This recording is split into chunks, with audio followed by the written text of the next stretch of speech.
Hi అండి అందరికీ. ఈ యొక్క చిన్న ప్రింటర్‌లో మొబైల్ ఫోన్ నుంచి మనం బిల్ అనేది ప్రింట్ తీసి కస్టమర్స్‌కైతే ఇవ్వచ్చు. నేను ఈజో కంపెనీకి సంబంధించినటువంటి authorized dealer partner from Hyderabad. ఇప్పుడు చూడండి ప్రింట్ ఈ యొక్క మిషన్‌లో ఎలా వస్తుందో చూపిస్తాను. సేల్ ఇన్వాయిస్ మీద క్లిక్ చేయాలి. ఈ యొక్క సాఫ్ట్‌వేర్‌లో మనం చేస్తున్న బిజినెస్ సంబంధించి ఐటెమ్స్ ఆర్ మెనూ అనేది యాడ్ చేసుకోవాలి. ఇప్పుడు చూడండి నేను ఈ విధంగా సెలెక్ట్ చేసుకుంటున్నాను. ఓకేనా? ఇలా నేను సెలెక్ట్ చేసుకుంటున్నాననమాట. తెలుగులో నేమ్స్ ఉన్నాయి, ఇంగ్లీష్‌లో నేమ్స్ ఉన్నాయి. మన ఇష్టం ఎలా అయినా పెట్టుకోవచ్చు. నెక్స్ట్ మీద క్లిక్ చేసి ఇక్కడ కస్టమర్ మొబైల్ నంబర్ ఇచ్చినట్లయితే కస్టమర్‌కి మన బిల్ అనేది వాట్సాప్ వెళ్తుంది. లేదనుకున్నట్లయితే సేవ్ చేసినట్లయితే మనకు బిల్ చూడండి ఇప్పుడు ఎంత ఫాస్ట్‌గా రావడం జరుగుతుందో. ఓకేనా? సో, చూడండి ఆ బిల్లే ఇక్కడ ప్రింట్ అయితే వస్తుంది చూడండి. ఓకే. తెలుగులో ఉన్నటువంటి నేమ్స్ తెలుగులో వస్తాయి. ఇంగ్లీష్‌లో ఉన్న నేమ్ ఇంగ్లీష్‌లో వస్తాయన్నమాట. ఓకేనా?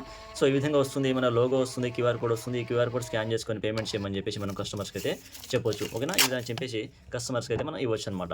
ఓకేనా? చూడండి లోగో వచ్చింది. క్యూఆర్ కోడ్ వచ్చింది. ఐటెమ్స్ అయితే రావడం జరిగింది. ఓకేనా? సో, మీరు హోటల్ బిజినెస్ అనే కాదు, టిఫిన్ సెంటర్ అనే కాదు. ఏ బిజినెస్ చేస్తున్నా కూడా ఈ యొక్క సాఫ్ట్‌వేర్ యూజ్ చేసుకొని మీరు వితిన్ సెకండ్స్‌లో బిల్ అనేది ఇవ్వొచ్చన్నమాట కస్టమర్‌కి. ఓకేనా? సో, మీరు వితిన్ ద హైదరాబాద్‌లో ఉన్నట్లయితే మీరు యొక్క బిజినెస్‌లో ఇది యూజ్ చేద్దాం అనుకున్నట్లయితే నేను మీ దగ్గరికి వచ్చి మెషిన్ డెలివరీ ఇస్తాను. మీకు సపోర్ట్ ఇస్తాను. మీకు ఏ డౌట్స్ ఉన్నా కూడా నన్ను అడగొచ్చు. ఓకేనా? Thank you so much.